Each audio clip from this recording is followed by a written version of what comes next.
Olá pessoal, aqui quem fala é o professor Fernando Rodrigues e vou trazer para vocês hoje uma videoaula sobre pré-história. E a primeira reflexão que eu trago para vocês é o que foi a pré-história. A partir de uma definição bem clássica desse termo, pré-história é o período da humanidade anterior ao desenvolvimento da escrita. Então, para grande parte dos historiadores, o que vem a partir da escrita pode ser chamado de história, e o que veio antes da escrita é chamado de pré-história. Apesar que hoje em dia existem novos grupos de historiadores que criticam essa ideia, e que antes da escrita também houve história. Mas, de acordo com essa definição clássica que eu trouxe aqui para vocês, a pré-história, ou seja, todo vestígio humano antes da escrita, ela pode ser dividida em paleolítico e neolítico. Paleolítico, idade da pedra lascada, e neolítico, idade da pedra polida. A partir disso, podemos sintetizar a pré-história como a idade da pedra. Sobre o paleolítico. A idade da pedra lascada ou paleolítico vai de cerca de 2,5 milhões de anos até cerca de 10 mil anos atrás. Nesse grande período, o frio era intenso em razão do período glacial. O gelo cobria até 1/3 da superfície terrestre. Esse período também é popularmente chamado de a Era do Gelo. Inclusive, é a mesma expressão que intitula uma das mais famosas animações do cinema, que eu aproveito para pedir a vocês que assistam para vocês conseguirem visualizar bem como era a vida das espécies, tanto animais quanto humanas, nesse período do planeta onde a situação era bem hostil. E para quem já assistiu, por favor, assista de novo. É uma forma de revisar e também de rir um pouco com o que a gente vê nessa animação. Voltando, nessas condições ambientais, o homem do Paleolítico aprendeu a controlar o fogo, que é uma coisa muito importante porque a partir do fogo o homem ele se sobressai diante das outras espécies. Quais eram as utilidades do fogo para os seres humanos a essa época? Essa prática tornou-se fundamental pois possibilitou o cozimento de alimentos, o aquecimento em dias de frio, a iluminação à noite e a proteção contra o ataque de animais. A população do Paleolítico era formada por caçadores e coletores nômades, ou seja, nômades eram grupos de seres humanos que mudavam de lugar periodicamente em busca de caça, pescas e frutos silvestres para sua sobrevivência.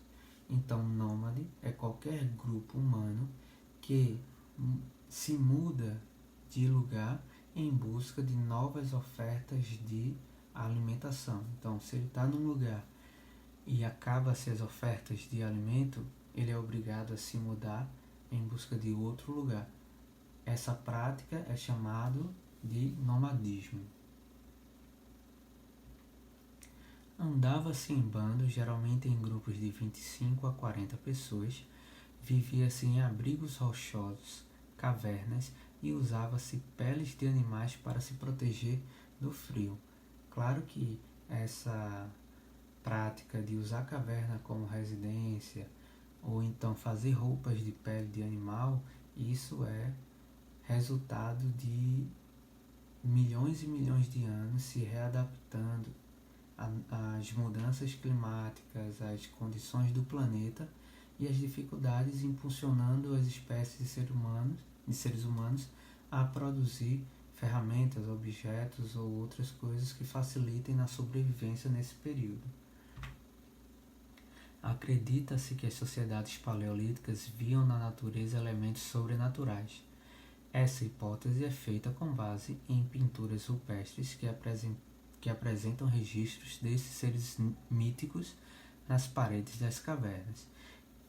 Esse período ele é quando aparecem os primeiros indícios de pensamento religioso, de religiosidade, principalmente porque os antropólogos nos herdaram informações sobre esses grupos humanos onde eles tinham práticas religiosas que, de certa forma, existem ainda hoje, como, por exemplo, os funerais.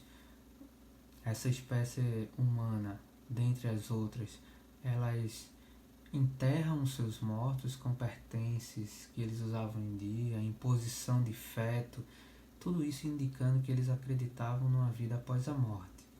Uma outra coisa é o desenvolvimento da ideia de divindade.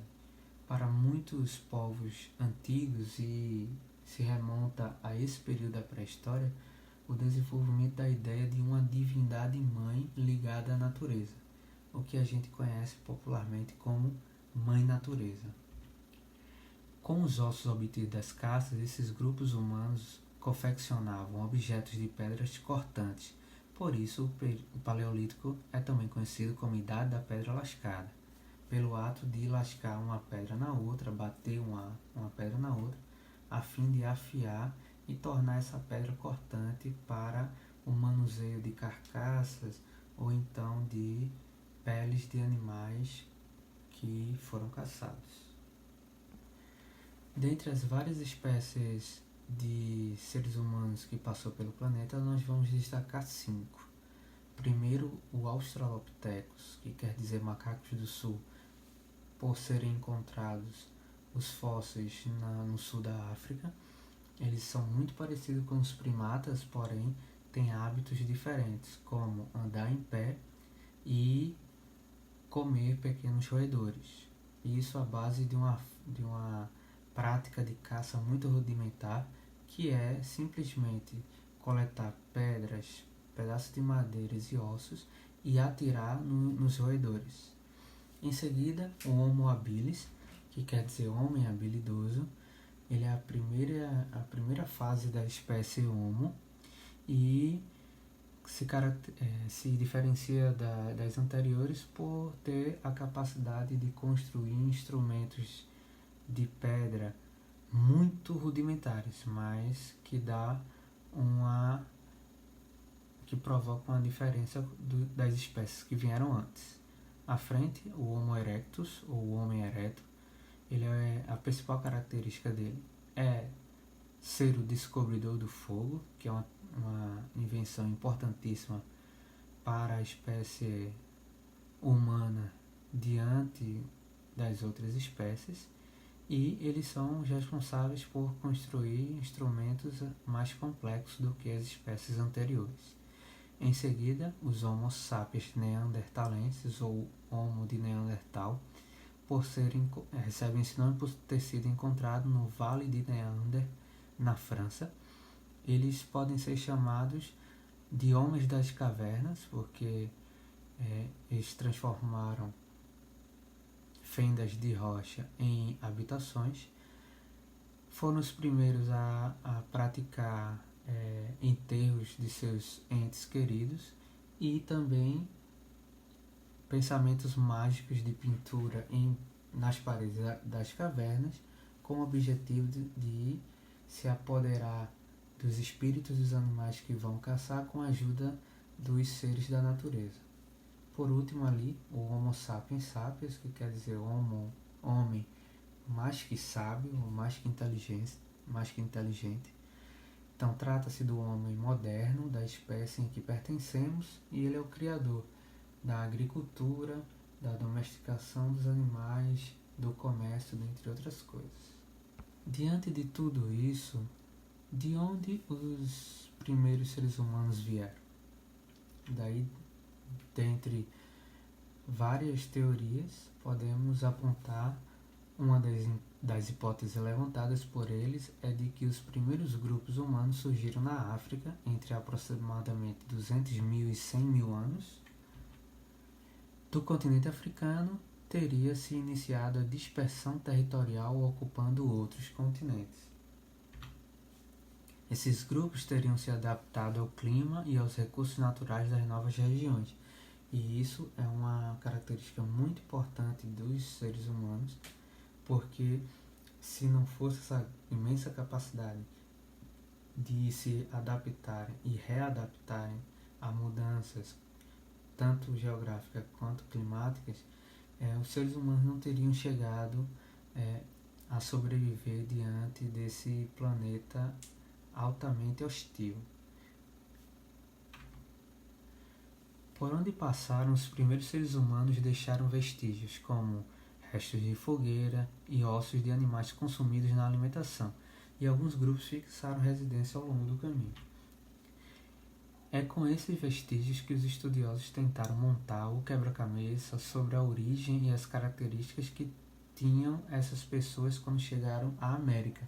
Esses vestígios que eles vão deixando pelo caminho é justamente a fonte de informação de antropólogos e arqueólogos para formular toda uma gama de informações a respeito do modo de vida, modo de alimentação, modo de organização desses grupos de seres humanos da pré-história. Mas como esses seres humanos que surgiram na África e se espalharam pela Europa e Ásia chegaram na América?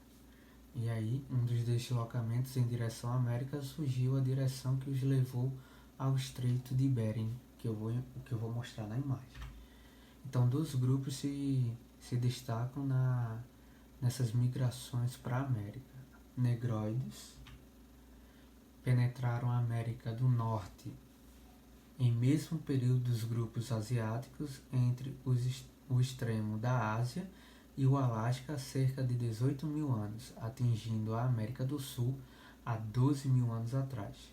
O fóssil brasileiro mais conhecido desse grupo humano é conhecido como Luzia, encontrada em Minas Gerais. Você pode pesquisar imagens de Luzia porque ela carrega uma característica diferente dos outros fósseis encontrados em outras regiões da América.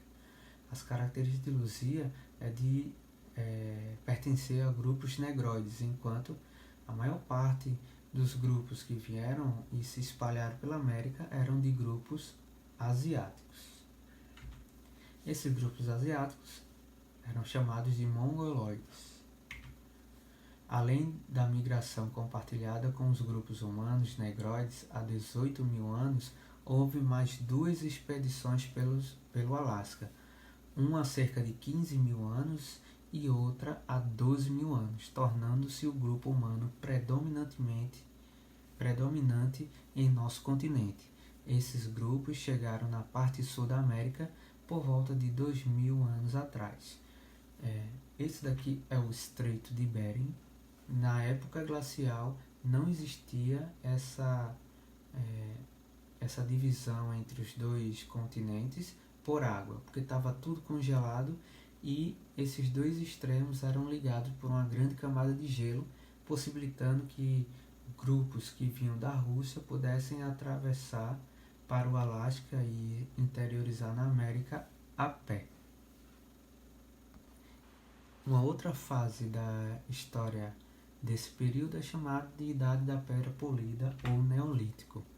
Na Idade da Pedra Política ou Neolítico, o desenvolvimento de utensílios como machados e arados simples e a aquisição de conhecimento, principalmente sobre o meio ambiente, favoreceram as transformações culturais.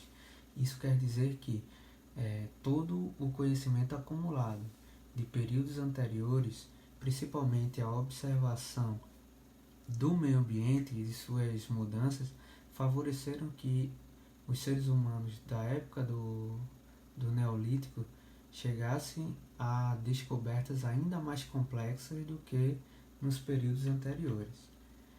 O início do processo de sedentarização dos grupos humanos também é uma característica importante desse período. O que é o processo de sedentarização? É quando os seres humanos deixam de ser nômades, de trocar de lugar por falta de alimento para se estabelecerem, se fixarem num lugar e ali construírem uma comunidade. Então, nesse processo, os grupos nômades que se deslocavam periodicamente começaram a se fixar nas regiões. Mas o que causou essas transformações? Uma causa pode ser apontada: a mudança climática. A alteração do clima afeta diretamente a obtenção de alimento. de produtos coletados e de animais para caça. Então as coisas foram ficando ainda piores em certas partes do planeta, que a saída para esses grupos humanos era se estabelecer em um lugar onde pudessem domesticar tanto animais quanto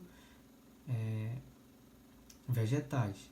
E isso só pôde ter acontecido graças a grandes períodos de observação dos ciclos da natureza. A necessidade de se alimentar impulsionou vários grupos humanos do Neolítico a transformar a natureza. Começaram as tentativas de produzir frutos, grãos e raízes até então coletados.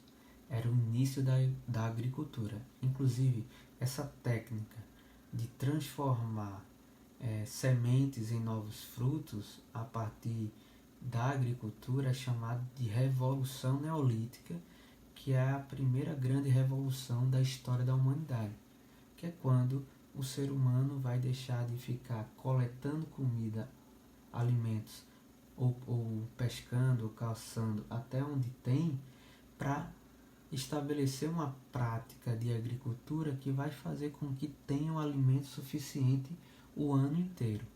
E isso é muito revolucionário.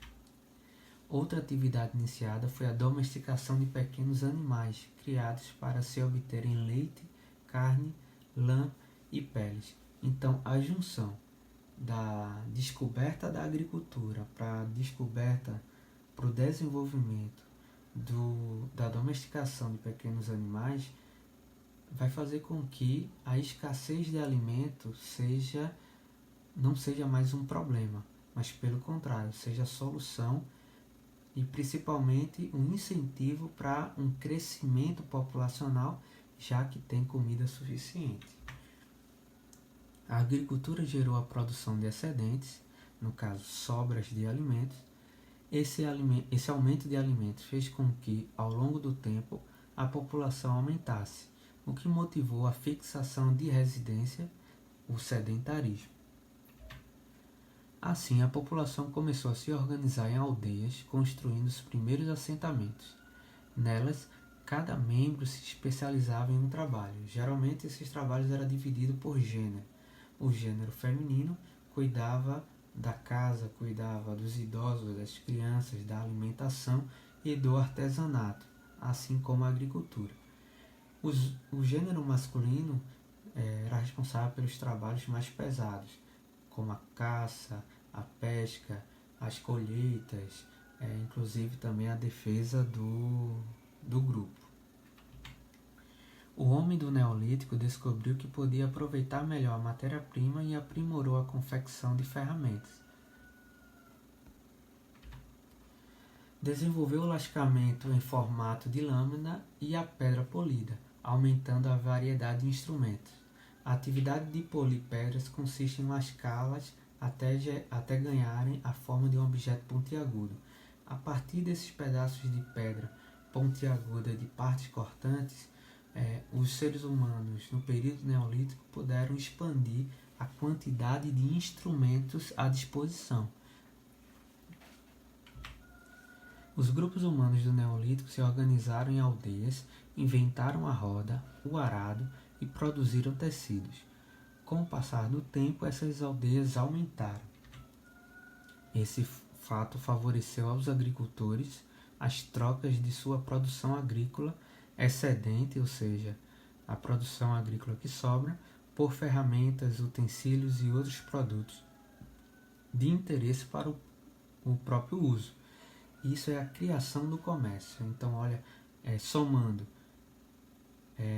a agricultura, a domesticação de animais e o comércio, a vida dos seres humanos no planeta vai mudar drasticamente.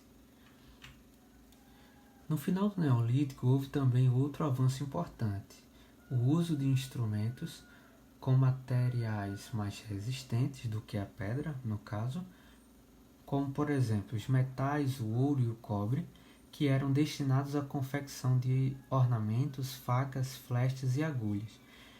O início do uso dos metais para a fabricação de instrumentos, ele inaugura uma nova fase na história humana, que é a Idade dos Metais. Então, não desconecte, realize as atividades sobre o assunto visto nesta aula e, se puder, reveja essa videoaula para você revisar tudo que foi estudado.